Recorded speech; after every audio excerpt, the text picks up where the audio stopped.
I'm Scott. This is Gavin. And I'm Craig.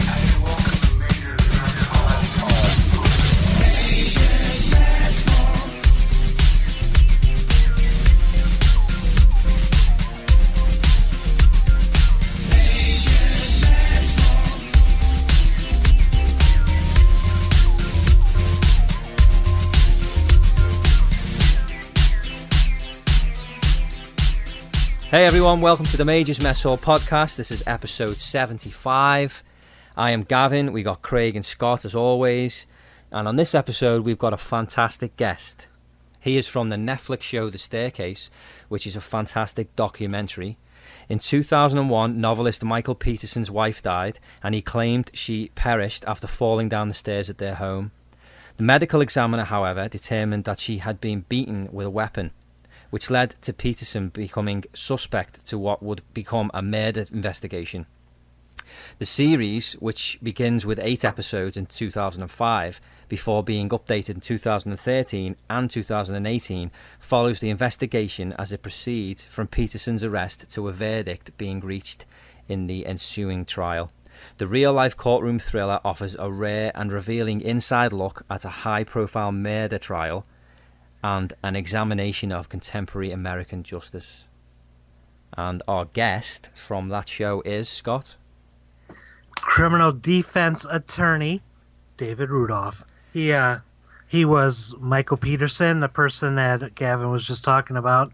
He was the person on trial for the perishing of his wife's murder. Did he kill her? Did he not kill her? We don't know. You guys got to watch The Staicase, because in the beginning, I thought he was guilty as hell, honestly. But by the end, my opinion swayed. I had to say no. Yeah, I felt the same. Initially, first of all, this episode it's not spoiler free. So if you haven't seen it, you should probably turn off now and go and watch it, because this is going to give away some things, and this is essentially for you to listen to after you've watched it, because what David talks to us about is some theories that he thinks could be the way that she died, basically, and they're not discussed within the show, so you really should watch it first. But anyway, it's the way she's found. She's lying at the bottom of the stairs. She's covered in blood. It's not something you would see typically if someone falling down the stairs. She's got lacerations on her head, so at first you think, man, this guy's done it. But then when you start looking into it and you realise that once they've done a post-mortem and they've examined the body, there's no actual damage to the skull or any broken bones at all. And no brain contusions. Nothing at all. It's literally just skull lacerations on his scalp. That's it. The scalp's the fastest bleeding part of the body, essentially. But she was in a mess. They show you the pictures and stuff, and they play out the 911 call, and it's crazy, and there's twists and turns, and it's really interesting. It's only 13 episodes, and I say only because the Making a Murder documentary, that was I can't remember exactly how many episodes that was, but that was big. That was again, that's another fascinating documentary, but that's a lot bigger than this. This is all condensed down into 13 episodes, but it's fantastic. Heck, we even talked to David about that case, Yeah, we did, Making a Murder, yeah. So you'll hear his opinion on that also. Yeah. So, but really good guy. I was, when you first said, hey, man, I got a guy, you should really watch this series, and then I turned on Netflix thinking it was a movie, and then I see it's 13 episodes and 48 minutes each. I'm like, Jesus Christ, what have you got me into? But it hooks you, man. The first couple episodes are a little but then it draws you in. Big time. And Michael Peterson, honestly, I think he could write a criminal novel about this. Well, he's a novelist, so I would say definitely. That's but what he does. Is he doing that now? From what Dave says, he's just sitting at home or whatever. He said he was writing, though. He's writing a new novel, so you never know. Oh, okay. But anyway, let's just give a quick rundown of the actual show, because, if you haven't seen it, we will just give you a quick background on it. Essentially, the trial goes on, and he is found guilty, and he's put away for 8 years. And then after 8 years, something comes to light, which is, Scott? The state criminal investigation. His name's Dwayne Deamer. He was the head blood splatter specialist. specialist. It's kind of a weird name, and runoff and all that. You could see you find out that he misleads the jury. He lies about his job. He's lied about what he's done, and that gives hope to David in helping Michael, try to clear his name. Because in the other case, the guy was in prison for life, and it found out that this Dwayne Deemer, he did the same thing, and they caught him, lying. So that guy got off the hook, set free. So why not try Michael Peterson? And then he went on house arrest for 2.5 years. Yeah, they let him out when he went on house arrest. They had like an ankle thing on where they keep tabs on him and stuff. He was on like home arrest. Wasn't allowed to do basically anything. And then after 2 years, they basically said that this is unheard of to keep someone on a tag for that long. So they took him off the tag. And then eventually a new trial comes along, and long story short, he gets out, but he still has the guilty verdict even to this day. I mean, from my opinion and Scott's opinion, he's an innocent man.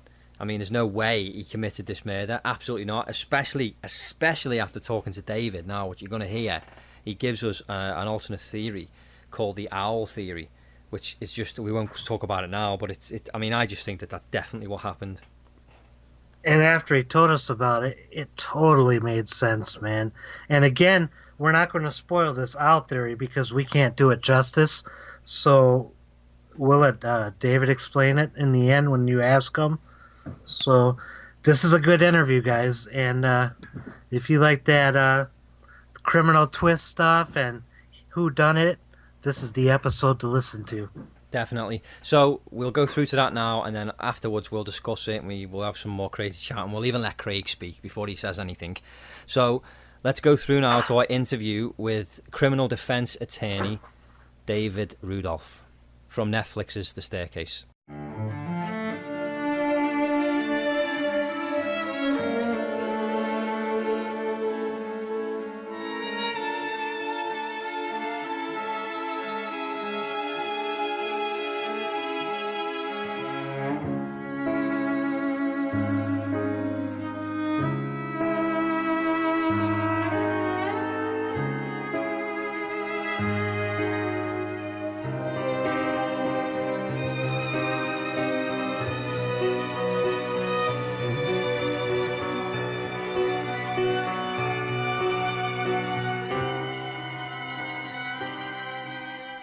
Sorry, the Skype thing didn't work. I can't figure out how the fuck to get on it. No worries. We have trouble all the time with this kind of thing, so. You're a little fuzzy, so I'm having a little bit of trouble understanding some of the words you're saying. Okay, well that could be the accent too. Hey, David, how you doing? Hey, well that's much clearer. Thank you. Yeah, you gotta excuse his accent. Hey, let me tell you, I was once interviewed by a journalist from Scotland, and I thought he was talking a foreign language. I literally could not understand a word the man said. It was bizarre. The Scottish accent is very difficult to understand. Yeah, it was. I mean, seriously, it was like we weren't speaking the same language. It's kind of like interviewing Ozzy Osbourne or something. You just don't know what the hell he's saying. Exactly. So anyway, tell me what you guys want to talk about, other than the staircase, which I figure you want to talk about. Oh, okay, no problem, man. We'll talk about the staircase just because it's like hit sensation all over again. Oh. Is it your sense that, I don't have a real sense of how popular it is because I'm sort of in the middle of it, and obviously people are contacting me, but I don't know if that's just a really finite sample of the population or whether it's indicative of what's going on. So, what's your sense of whether it's caught on or not? Like at my workplace and all that, and even on here, we people start talking about the staircase, and I'm like, what the hell's that? So they're like, they're like, oh, it's another crime documentary. Gav's like, you gotta watch it, and I'm like, not another one, Jesus. Making a murder documentary was long enough, but I remember this when it all happened, and seeing it like on the news and all that, and man, from the beginning, I thought Michael was absolutely guilty, man. And but when you watch it and see all the video, I swayed my vote towards him, man. And he had a lot of negative press. like when you guys were halfway through and you had all the experts on the stand and all that, I thought, okay, Michael's going to be innocent on this one. And then Judge Hudson came back and said, read the verdict, and I was floored by it. As I know you were. You know how I felt that. I gotta ask, is it normal for a film crew to follow around a suspected murderer, like the whole case? No, it's very unusual. I didn't know you guys went through like all the steps of like prepping on. You guys had a specific person in there to talk about body language in the court, things to say. It was all weird to me. Yeah. Well, I mean that's part of preparing a case. It's all part of preparing a case because the jury is constantly looking at you, and you just have to keep that in mind. And then, skip to the end, how his sister-in-law she did turn on him in the beginning, and I forget her name offhand, but she just flipped her wig on him. She did, Candace. Yeah, she did. Not just on Mike, on me, on the filmmakers, and on anyone else she could remember. She's definitely the kind of woman that when you go to a restaurant, she asks to see the manager every single time. You can just tell she's one of those women. Yes, a number of people have commented about that on my Twitter account. I just, the whole thing just honestly fascinated me, man, and I've never been swayed like that. When you think you know something, and then you could see Michael like getting old through the video, and jail is really getting, is really bad. Absolutely. I gotta ask, because I don't know a lot of layman's terms and all that, but what's the difference between a no contest plea and an Alford plea? I know you guys talked about it, but sure, yeah, a no contest plea is essentially the equivalent of a guilty plea. You're basically saying I'm not gonna fight this. An Alford plea, on the other hand, is a plea that you enter where you're saying I am innocent. I'm innocent of this, but I'm entering this plea because I can't go through the expense and the trauma of another trial.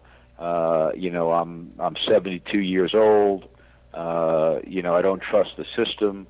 But it's basically you're saying that you're still innocent, but you're putting an end to the case.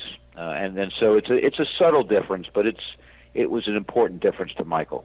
So were you satisfied with the outcome then, with the Alford plea? I was satisfied for Michael's sake. It was the right thing to do for him. Going back to trial, even if we won, would not have resulted in any practical difference in his life. From an ego perspective, for me, it would have been nice to go back and win the trial.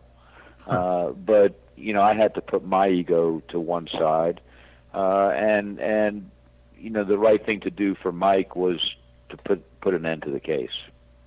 The way that the justice system works is obviously it doesn't work really. I mean, we've established that.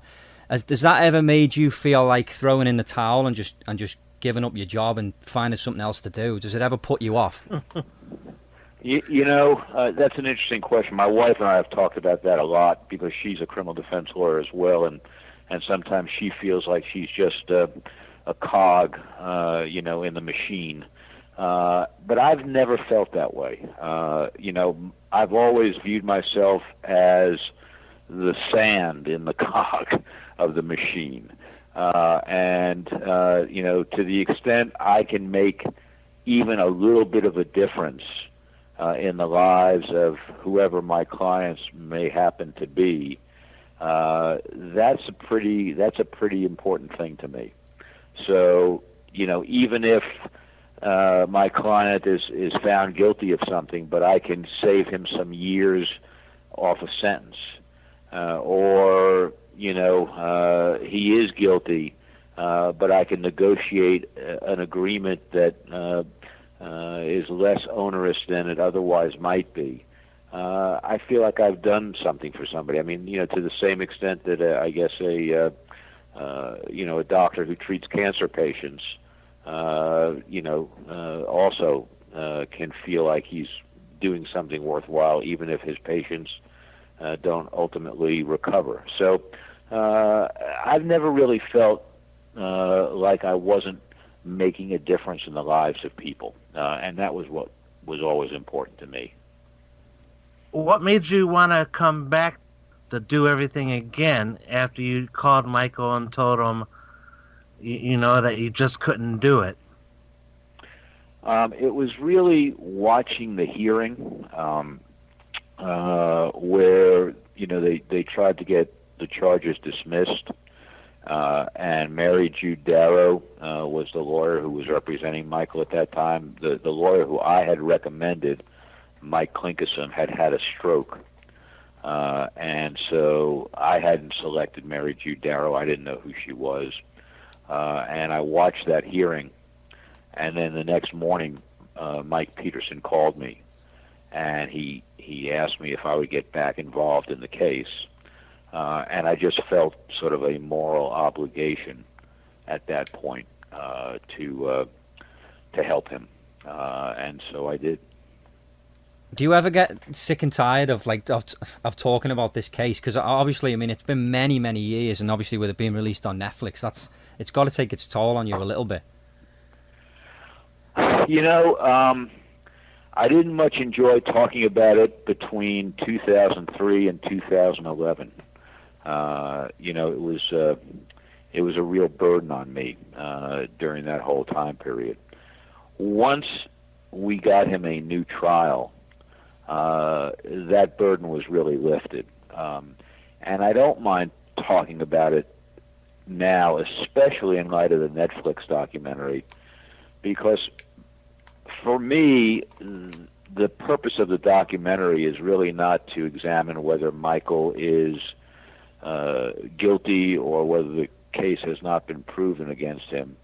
For me, the real lesson of the documentary is the defects in the criminal justice system, and people understanding what those defects are, and also people understanding what the role of the criminal defense lawyer is in the system.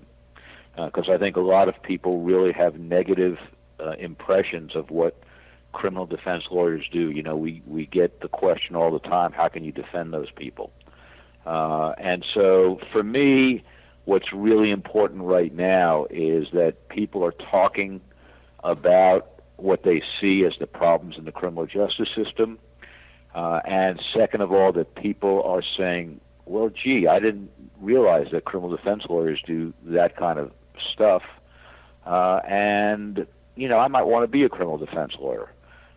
So that's really gratifying to me. And I don't mind talking about that at all. Do you think Michael's sexuality really played a part, or was it more of Dwayne Deamer misleading testimonies on this that played a bigger part than the homosexual thing? I think at the end of the day, it was a combination of factors, and I'm not sure you can point to any one. You'd probably need to ask the jurors that question rather than me. But I think the reality is that Dwayne Deaver's testimony was critical to the prosecution's case.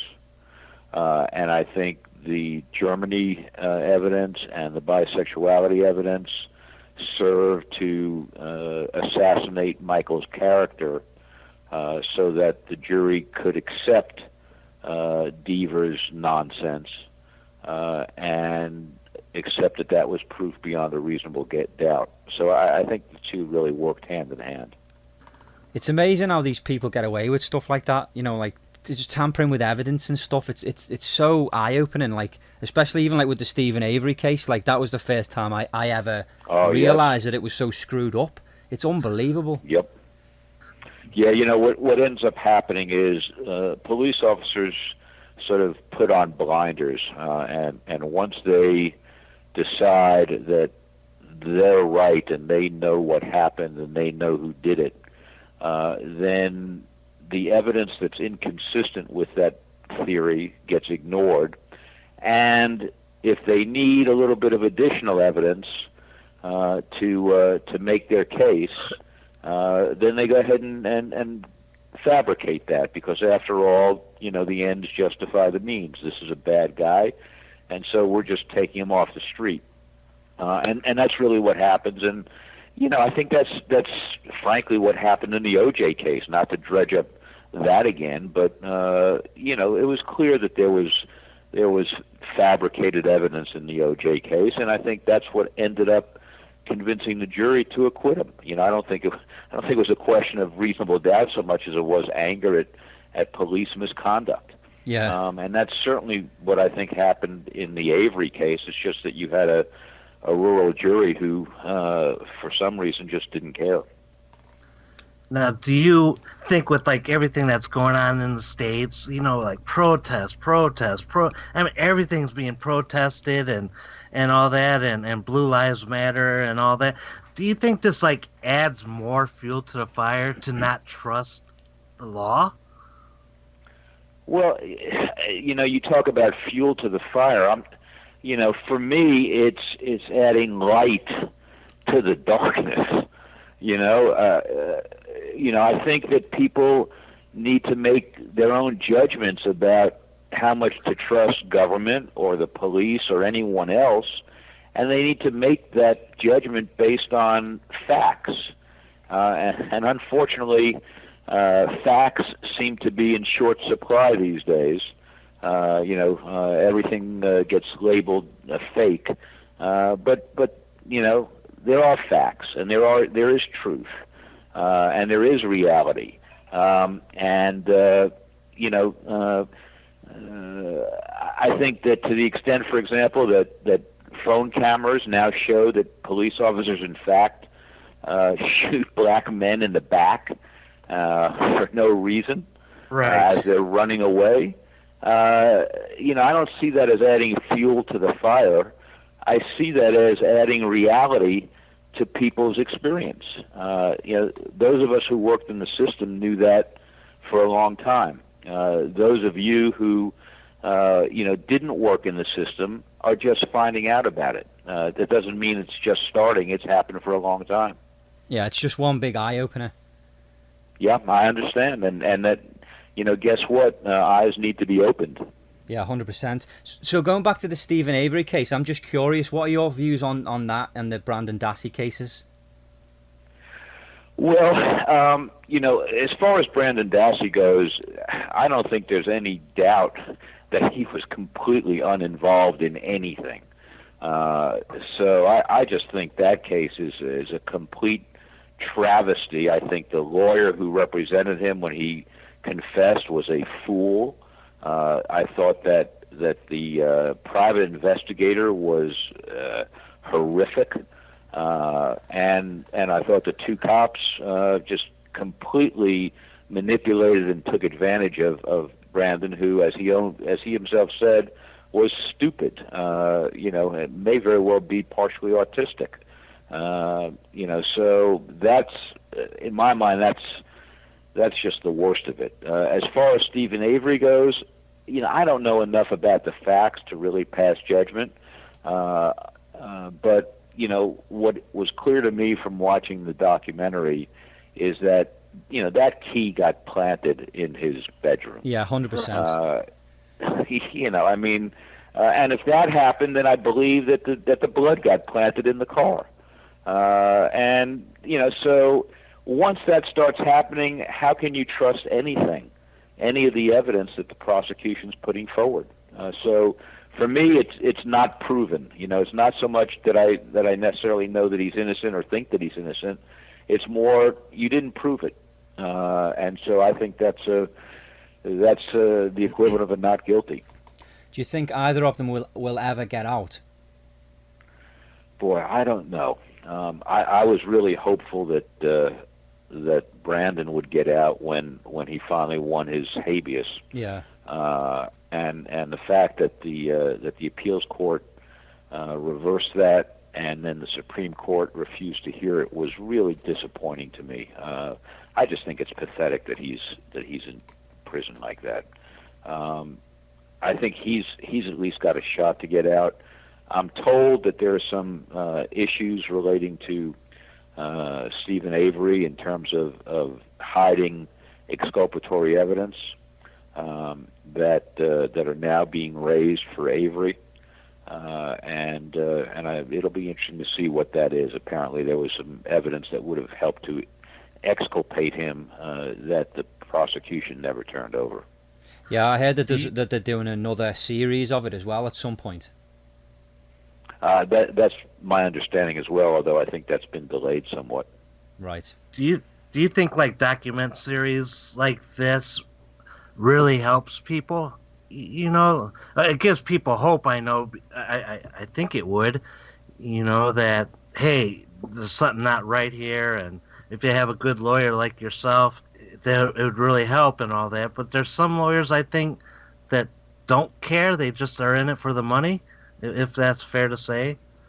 No, I think that is fair to say, and there's some lawyers who, even if they care, are simply not very competent, or they have a drug problem, or an alcohol problem, or some other problem. So but that's the nature of any system that depends on human beings. Where I think these documentaries help is, as Gavin said, by opening people's eyes to the fact that not everything is necessarily as a prosecutor or a police officer claims it to be. And if that makes people a little bit more skeptical and a little bit more questioning of authority, I think that's a healthy thing. Certainly our founding fathers and mothers were very skeptical of authority. That's why we have the Constitution we have, and that's why we have the Bill of Rights. They had been oppressed. They didn't trust government. They didn't trust the authorities. They didn't trust the army. They didn't trust the police. And so they created a system of checks and balances, hopefully to keep all that from happening again. And unfortunately, I think 240 years later, it's probably happening again. Now, relating to the Michael Peterson case, can you explain to us what the owl theory is? Yes. The owl theory is a theory that starts with the fact that Kathleen, after she left the pool, went into the house and then went out to the front yard to set up some Christmas decorations. If you remember, this was December 9th, and so they were setting up Christmas decorations outside, right? Including a bunch of little reindeer. And the theory is that while she was out there, an owl, a barred owl, which there were barred owls living in the woods around the Peterson home, swooped down, either because she was near a nest or because the owl thought there was a food source down there, and attacked her scalp and caused at least the initial injuries to her scalp. And the scalp bleeds very heavily. There were some drops of blood on the outside sidewalk leading up to the house, which we assumed had been from Michael coming out to look for the EMTs, but which now, in retrospect, may very well have been the beginning of her bleeding as she ran into the house. There was a bloody palm print on the front door of the house, which again we had assumed was Michael's as he was waiting for the EMT, but which now in retrospect may very well have been Kathleen's as she struggled to get into the house. And the theory is that, bleeding, she went into the house, she collapsed in the stairway, lost consciousness. The scalp bleeds more than any other part of the body. When you have bad scalp wounds, you can bleed out in a matter of minutes. And she then lost consciousness for a while. When she got up, if you remember, she also had been drinking and had some Valium. Yeah. Lost consciousness, got up. There was blood all over the floor, slipped in the blood, and we know that because the bottoms of her feet were literally covered in blood. And so there had to have been a puddle of blood that she stood up into to cover the bottoms of her feet. That she then slipped on that blood, hit her head once or twice, or maybe 3 times trying to get up, lost consciousness, and then bled out. So that's the owl theory. It's really a combination of what we said at the trial in terms of what happened within the staircase, and a further explanation of how some of those initial scalp wounds were inflicted. Now, why was this never brought to the table in the trial? Because I never thought of it. I mean, it never crossed my mind. Well, it's so. It's so out there, isn't it? But when you put it out there like that, that makes so much sense. It really does. Oh, now that there was a feather in her hand. Wow. And we assume that must have been from a down pillow or something. We could never make any sense of that, but it just didn't cross our minds that it was from a bird. There were twigs in dried blood. I assume that must have been from the Christmas tree. Never occurred to me that it was from a tree outside. So there were all these little signs which, when you look back now and you put it all together, make the owl theory a very plausible explanation for how she incurred those initial scalp wounds. But at the time, Gavin, it just never crossed my mind to even think about that. And it really only came up when Larry Pollard, who was a neighbor who knew there were barred owls out there, came to me like a day before the closing arguments and made that suggestion. But by then, of course, it was just too late to do anything with it. I mean, it's such a bizarre and tragic chain of events. For that to happen, it's that why Yes. would you think of it? You know what I mean? But when you put it out there like that, it just makes perfect sense, and it's absolutely fascinating. That theory really does fascinate me. It's pretty interesting. The way I look at it as a criminal defense lawyer, the issue is not did an owl do that. The issue is that explanation for the initial scalp wounds plausible enough that it creates reasonable doubt. And for me, at least, it does. So, do you still keep in touch with Michael? Because to be like that emotionally, involved in somebody's life for so many years, it must be hard to walk away. Yeah, no. Michael and I talk every once in a while. We're not on the phone every week, but I'll call him to check in on him, see how he's doing. If something comes up, he'll call me. So we stay in touch. I've been in touch with his kids over the years, and even more recently. So I think I've sort of become a part of their extended family. That's nice. How is he doing? He's doing fine for what he's been through, and he's living in a small apartment in Durham. His life is certainly very different than it was, but he doesn't mind that. He's writing. He's visiting his grandchildren. He's living on his military pension and his Social Security. he's living life as best he can after everything that's happened to him. Good. I'm glad he's doing well. That's really nice to know. Before we wrap it and all that, just to change the subject real quick and all that, I ask every guest we have, what is the perfect pizza for you, man? Just so off. the Slightly off topic. The perfect pizza for me is, there's a couple places in Little Italy in New York that make these really thin crust, crispy pizzas. And I can't remember the name of the places because I would plug them if I could. But that's the perfect pizza for me. I'm not a Chicago pizza guy. I'm sorry. Oh wow, Chicago pizza's the best. Oh. Well, it's like beauty. It's in the eye of the beholder. How about toppings? I'm not a toppings guy. Just I'm a pure. For me, toppings is like, it ruins the whole idea. I don't believe that back in the day when pizza was invented, anybody had, all these toppings on top, pineapples, and I just don't buy that.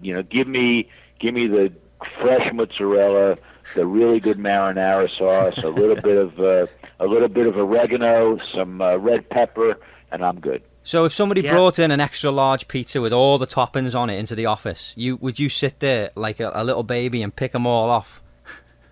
No, I just wouldn't eat it. Oh, really? It's ruined. Wow. It's ruined. Gavin's perfect pizza is really weird. It's what is it, barbecue chicken with sweet corn on it? Yeah, you just put a little bit of corn on top. Yeah, see that? That's not pizza. That's an American food or something. That's a casserole. We appreciate your time, David. Your story is very fascinating and what you do behind the scenes and all that. I thank you for, even though you didn't know you were doing it, but teaching people on this documentary about the different terms and all that. And I really found it fascinating. I opened like I said, you totally changed my opinion on Michael. So, I really appreciate your time. Yeah, thanks so much. I hope your listeners enjoy the documentary. We're going to push the heck out of it. So, okay, you take care. Take care, David. Thanks very much. You too. Yep. Bye-bye. Bye. Bye.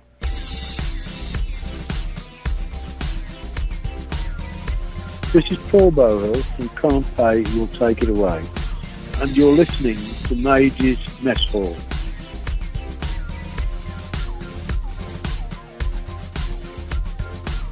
That was an interview with David Rudolf, and I really enjoyed this, man, a lot more than I thought. I was a little nervous because I'm not big at talking to attorneys. I don't know, man. Because I felt like I was going to be dumbed down, if that makes sense. Oh, totally. Like, I was nervous as well because, like, he's not really in the, entertainment industry, and we're normally talking to, like, musicians, actors, authors and stuff like that. So it was a little different for us, and we didn't know what we were going to get. But, like, I mean, he was really down to earth and very willing to talk to us about something that he's probably being talked to about all the time and being contacted about, because I know he's done a lot of interviews online and stuff because we've been reading up on it. And, I was a little nervous he was going to be a little bit like, geez, we're still talking about this, but he was fine. Well, you see how we started out, and he said, so what do you boys want to talk about other than the Michael Peterson case? Yeah. Didn't know what to say, so Scott was like, well, let's stick with that for now, because everyone wants to hear about that, so. Like, I hurried up and jumped on Google to see what other cases he had, just in case. So, but I'm curious to know, like I said during this and all that, in the beginning I thought he was guilty. After watching all those episodes of The Staircase on Netflix, so make sure you watch it, I swayed my opinion, man, and I totally think different about him. Michael Peterson and how David Rudolf made so much sense in telling us about his other theory that he had. Yeah, that owl theory, I personally believe that's 100% true. I'm just curious for the people listening at home, and we are getting quite a following now, so we appreciate it. I'm just curious, and you can even Twitter this. Do you think Michael Peterson was guilty or innocent after watching that? That's all I want to know. Yeah. Maybe we'll do like we can do like a poll on the Twitter and guilty or not guilty and just see, because I am curious to know what people think. Because like Scott said, like to start off with, you think that he's guilty, but then afterwards you're just like, there's no way he could have done that. It just doesn't make sense. Like nothing really adds up. Even though like when you first hear, oh, she fell down the stairs covered in blood, you think, oh, he must have done it. But then when you actually go into it more, there's just no way. People do fall downstairs. We'll give them that. But the massive amount of blood on the wall, and it just, when you see the pictures and you're like, what the hell happened? Yeah, it was crazy. But that owl theory, I mean, that makes perfect sense.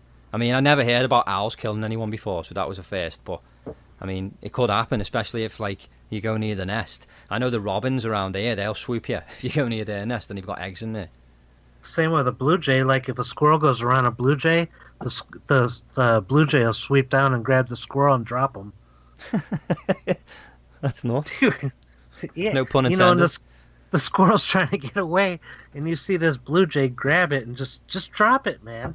So, and you're like, oh God, don't fall. But yeah, so reading up and all that, as he was talking about it, I did find out that the owl is like number 5 on the list of things to kill you, animals to kill you, man. Number 5? 5. I didn't even think that would be on the list. Hey, when you look at the size of their claws, and I have heard that they have attacked people, but I didn't think they would kill people. But I assume, like, the birds, if you're going by a nest, and it was around Christmas tree, or Christmas time, yeah. Maybe she got too close to a nest. So if that's number 5 on the list, what are the other animals that are on the list? Oh, I think a cow was one of them. Fucking cow? How? Yeah, stampede, man. A cow and then a fly, a tsetse fly. This cow just stands there shooting milk at you till you pass out. Hey, it may sound utter impossible, but it happens. God. Pull the other one. Craig, do you want to make up a cow pun? A cow what? Pun. I don't have one. You don't have any to say, no? No. That's fallen flat on its arse then, hasn't it? So, I understand. It's late at night. It is 12:30 over there, so yeah, and he hasn't seen the documentary, so yeah. Well, listen, we haven't spoke to Craig, so I had a question I've got for you two, and this whole thing that got me thinking that have you ever been accused of anything that you've never done, that you never did but you were blamed for? So I want to ask Craig first because he hasn't spoke yet. Craig, have you ever been blamed for anything in your life that you were not guilty of? Probably loads, but I can think of a couple. Shoot, man. Tell us. I was at a New Year's Eve house party, with an old mate of mine, and I got accused of spiking someone's drink, which I obviously never did. So what happened, Nick? Well, I think I got accused because no one there knew who I was. I was kind of like, who's this guy? So obviously someone spiked this girl's drink, and I got the blame for it. regular Craig Cosby there.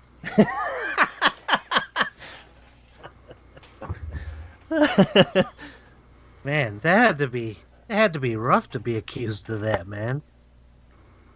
Back then, it was fine. It wasn't like a big thing.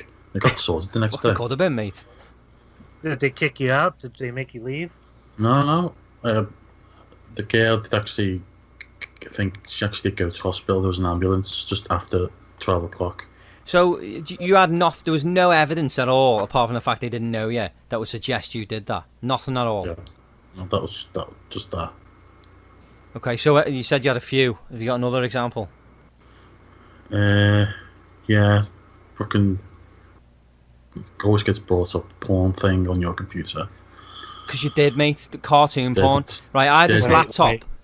I had this laptop, and I used to let him, my cousin Dan, and my other friend Tommy used his computer. So like, I had two basically. I had a laptop and a computer. So I was on my laptop, they were on a computer, and like, they had their own little files on there. And like one day I just had a little look, and in his file it said, I think it was called like File 88 or something, and I clicked on it, and it was full of like Fred Flintstone and Wilma getting it on, and like, I think there was a couple of like wife swap ones where like Betty was with Fred, and like Barney was with Wilma, and then I think there was a couple of Simpsons ones in there as well, like incestual ones, really weird stuff, and it was in his file, and he's saying he never did it.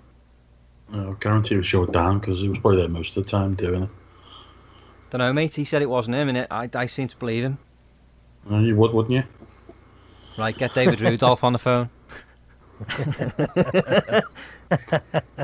Sounds like a proper case. But didn't you? The reason why I think it was you was because you used to, and let's be honest now, there was a time when you used to watch manga porn. Because you did admit that. Yeah, I used to watch manga, and they did have like sex scenes and stuff like that in it, but it wasn't like pure porn. I know, well, that's why I thought it was you, because you had like, you know, manga. Japanese characters getting it on. Yeah, you, Dan, everyone knew I liked manga, so yeah, so why wouldn't you like Hanna-Barbera getting it on? it's shit. Why would they go on your lap PC and just say shitty pictures like that? I don't know, because it was back in the day, the internet was different, you had to save everything. Anyway, with that one, that case stays open, mate, because I'm still not convinced it wasn't you. Have you got anything else? Fucking hell. I can think of one, Craig. Oh shit, yeah. Sexual harassment. Yeah, it's been mentioned again. That's the bad one, yeah. Go on, explain that. Sounds fucking dead seedy, doesn't he? After all these things, none of them are true. Something to explain. Just the girl just took it the wrong way. Yeah, but you were accused of sexual harassment, weren't you? I was upset around her, so she obviously thought I was doing stuff. Yeah, because she knew you liked it, and you said something like, I've got no friends, or no one likes me, or something, and then I can't remember. Yeah, but nothing I said was towards sexual. She just said she felt uncomfortable around you, didn't she? So she asked to be moved because she worked with you, and she requested to be moved onto another department.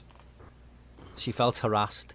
Now, I don't know what went on. All I know is we've got 3 scenarios here. One where you were accused of sexual harassment, another where you were accused of spiking some woman's drink, and another when you were watching cartoon porn. You are Craig Weinstein. I'm starting. I was gonna say I'm starting to see a picture here, man. I know, yeah. I just do things the wrong way, and people just see it like, what's he doing? Sounds like a fucking bad confession, doesn't it? I'm afraid to ask this, but any more? Nah, I'm not watching anymore. So there is, he just doesn't want to say. Anyway, we're going off track here. So, Scott, what have you been accused of, mate, that you never did? You know, when you first brought this question up, I didn't think I was accused of anything that I didn't do. Now, I've done a lot of stuff, but never been accused of stuff that I didn't do. But anyway, I was in a Kmart when I was like 9 years old. It's kind of like Walmart, but I was going to nick some G.I. Joe toys, which are like 3.5-inch action toys, you know, like army figures and all that. Yeah. So I had a lot in my pocket, but I noticed this dude kept like watching me, you know, so right away you kind of, even at 9, I could figure something was wrong. So I went in the next aisle and I was dumping my pocket. And as soon as I took the last one out, the guy came around the corner. Well, he was actually undercover store security. And he grabbed me and he took me to the back room, asked me who my dad was or my mom was. And went and got my dad, and I got accused of stealing toys. I was going to, but I did. So... Typical Scott Powers. Yeah, man, my dad beat the hell out of me. Did he? Yeah. Should have just took the fucking dolls for what it was worth. Went back like a week later and took them anyway. Craig, I got one in my hand right now. Craig, what do you think of that, man? Stealing stuff from shops. As you say, typical. Haven't you stole from shops, Craig? Yeah, I used to do the little stealing thing back then. Well, why couldn't you have a go at him then? It's better than spiking people's drinks. I've never Yeah, 'cause stole anything, you know. I actually stole. You just was going to and took them back. What did you steal, Craig? I was only stealing chocolates. Oh. Fucking hell. The last thing I stole was a manga book. For God's sake. Because it was big back then, and then actually I think I did it a couple of times. So the last time, I think one of the staff they thought they knew it was me, so they were kind of like, you know, minding their own business, just doing what they do. Yeah. And I took a book, and I walked out with it, and I actually got stopped. Did you? Yeah. Was this at the spa? Yeah. So what happened then? You got stopped? I got took to the back. It's the same what Scott did. Dad got rang up, and Dad came up and just had a little telling off and went out. I can't even imagine your dad telling you off at all. No, he didn't. He stood there. Fucking hell. So that was it? The police weren't called? No. Fucking hell, I wanted a juicy story there. I've never stole anything like that before. The worst I did was forge my bus pass, which I spoke about before on here, which you won't go into. But the one thing that I was accused of that I never did, which stands out to me as a little bit unique, was the time it involved me upsetting the Disney Corporation. And what happened essentially was a friend of mine's ex-boyfriend works as like a runner on movies, and he was picked to work on the Muppet movie, the one that Ricky Gervais was in. So The Muppets Most Wanted is the name of it. And because he was on set and stuff, and like this was before anyone knew anything about what the film was about. All they knew was that Ricky Gervais and Tina Fey were in it. That was it. And he took 2 photographs, and one was of Gonzo dressed in this outfit, and the other was of Tina Fey and Kermit, and he sent them to his ex because they're still friends, and then she knows how much I love the Muppets, so she sent them to me, and she didn't tell me not to share them. She just said, like, he's took these pictures, like, I mean, how cool is this? So I'm like, wow, this is amazing. So I was like, you know what, like, these are the first images that I've ever been seen from this movie. So I was like, I know what I'll do. I'll share them with, there's 2 Muppets fan pages out there. One is called The Muppet Mindset, and the other's called Tough Pigs. And they're both, like, Tough Pigs is slightly bigger than The Muppet Mindset, but they're both really big in their own right. And, like, they've got a lot of followers and stuff. So I emailed the guys from both of those places, basically, and I said, I got these photos. And they were like, oh, cool. So I gave the photos. And they put the photos up on their sites and said that it was me that took them, even though I said that it wasn't me that worked on a set. So they tagged me in, like, Twitter and everything, saying, oh, these are from, like, Gavin Thomas 2015. He took them, and it wasn't me that fucking took them. So then, like, Disney seen that these pictures have been put out there, so Disney were, like, essentially looking for me. And, like, they'd asked them to take the pictures down. And then, but since then, like, websites like Perez Hilton, and there was another one as well. I can't remember. It was like one of those really big sort of, you know, movie ones that is out there that you see all the time online. They'd put it up, and they'd said that it was from me as well. So my name had been put on all these websites, and I'm like shit myself, because I thought, what, Disney are gonna like go lose their fucking flip over me. The next thing you know, my friend messages me and says, what the fuck has happened? I've just got a call off my ex-boyfriend to say that the producers of the movie are going absolutely fucking crazy on set because these photos have been leaked. Like, what's happened? And I was like, I said, all I did was share them with, like, a Muppets fan group, because I didn't realise that I wasn't supposed to share them. I didn't realise, I just fucking shared them. And she was slightly annoyed, but she wasn't really annoyed with me. But this guy, her ex-boyfriend, could have lost his job, so he had to keep his mouth shut. But they were, like, trying to find out who had took the photos on set. So essentially, it was my fault, but I'd been credited as being the one that took the photos, which wasn't me. So essentially, that whole thing was caused because of me. But really, I was innocent because I didn't take them, if that makes sense. Yeah, makes sense, man. So, but... yeah, I mean, Disney could have came down on you hard. Big time. I had people messaging me, like, Muppets fans, saying, like, have you got any more pictures? I was saying, it wasn't me, I didn't... like, my follower on Twitter went up a lot. Like, I got, like, 400 new followers because of it. And I was like, I haven't done anything. It wasn't me. I didn't take them. They were just given to me. And of course, I wasn't going to name any names, so I just said somebody gave them to me, but I'm not naming who it was. And I was expecting an email or something from Disney, and no one obviously contacted me. But man, that was scary. Yeah, that could have been bad. Okay, so well, let's wrap the episode up now because we've been talking enough. But thanks again to David Rudolf for taking part and talking to us about the Staicase and, obviously, more importantly, your favourite pizza. Hey, everybody loves pizza, right? So anyway, we will be back. We don't know. We haven't got a guest plan yet, but we'll be back for episode 76. I can't believe we're at 76. That's incredible. We'll be back in 2 weeks' time, episode 76. My final thoughts are: thanks for all the support that you've been showing us. Thanks for anyone who's purchased a t-shirt, and you can purchase t-shirts from majorsmesshall.com. Just go there and click on merchandise. It'll take you straight through to the amazing website that we have all our t-shirts on. And we have gotten a lot of new followers, and again, thank you. We really appreciate it. If you like us, tell your friends about us and their family and all that. Well, maybe not their family, but tell your friends about it, because most likely they're the same like-minded as all of us, crazy. Yep. So they may enjoy the show also. And thanks. Craig? My final thought is that I want to go to bed. Right, okay, that's fair enough. Okay, Craig, I'll see you shortly, mate, because I'm going to be flying over to the UK for 2 weeks. Yeah, I'll take some photos, do some stuff with Craig, nothing too much, but we'll do some funny stuff, put some videos out there. Craig's already rolling his eyes. And yeah, okay guys, stay tuned for episode 76. Thanks again. All right, bye guys. Bye. See ya.